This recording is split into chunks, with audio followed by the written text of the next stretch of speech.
అదేవిధంగా ఇప్పుడు దీపిక గారి ఇక్కడ మోండా డివిజన్ పరిధిలో ఏ డబుల్ బెడ్రూమ్లు అయితే నిర్మించారో ఎన్నో సంవత్సరాల క్రితం డబుల్ బెడ్రూమ్ నిర్మించారు.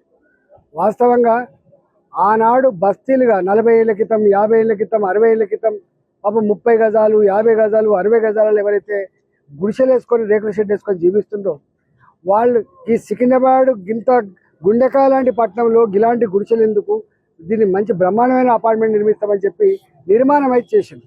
పాపం పెద్ద హృదయం చేసుకొని 70 గజాలు ఉన్న వాళ్ళు ఇచ్చిండ్రు, 30 గజాలు ఉన్న వాళ్ళు ఇచ్చిండ్రు, భూమి ఇచ్చిన తర్వాత ఇల్లు కట్టిండ్రు.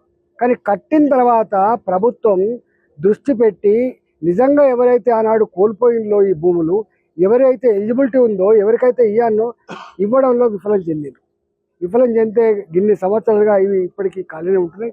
నేను మొన్న కలెక్టర్ గారికి, లోకల్ కార్పొరేటర్ గారిని నేను రిప్రజెంట్ చేశాను. అయ్యా, ఎవరెవరైతే నిజంగా భూములు కోల్పోయినరో, ఎవరెవరికైతే ఎలిజిబిలిటీ ఉందో వాళ్ళకు మాత్రమే ఇవ్వాలి. పైరవీకారులకు కనుక మీరు ఆస్కారం ఇస్తే రేపు కలెక్టరేట్ ముట్టడి జరిగే ఆస్కారం ఉన్నది.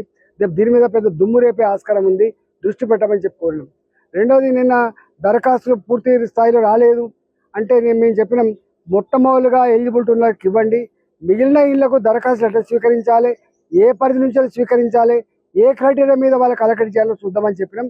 ఒకవేళ దాన్ని విస్మరించి పైరవీకారులు, కొద్దిమంది అధికార పార్టీకి సంబంధించినటువంటి వాళ్ళు మేము ఇప్పిస్తాం అని చెప్పి పేదల దగ్గర డబ్బులు వసూలు చేసే ప్రయత్నం చేస్తున్నారు, పైరవి చేస్తామని చెప్పే ప్రయత్నం చేస్తున్నారు. పిచ్చి పిచ్చి వేషాలు వేయద్దని చెప్పి హెచ్చరిస్తా ఉన్నాం.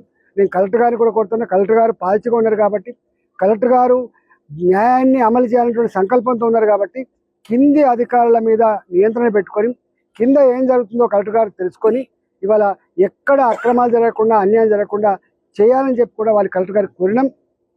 కలెక్టర్ ఇవాళ దీపిక గారి కార్పొరేటర్ గారి నాయకత్వంలో ఈ డబుల్ బెడ్రూమ్ నిజమైనటువంటి లబ్ధాలు ఎవరైతే ఉన్నారో, రావాల్సిన వాళ్ళు ఎవరైతే ఉన్నారో కలెక్టర్ గారిని కలుస్తారు, విషయం అంతా కూడా చెప్పేస్తారు.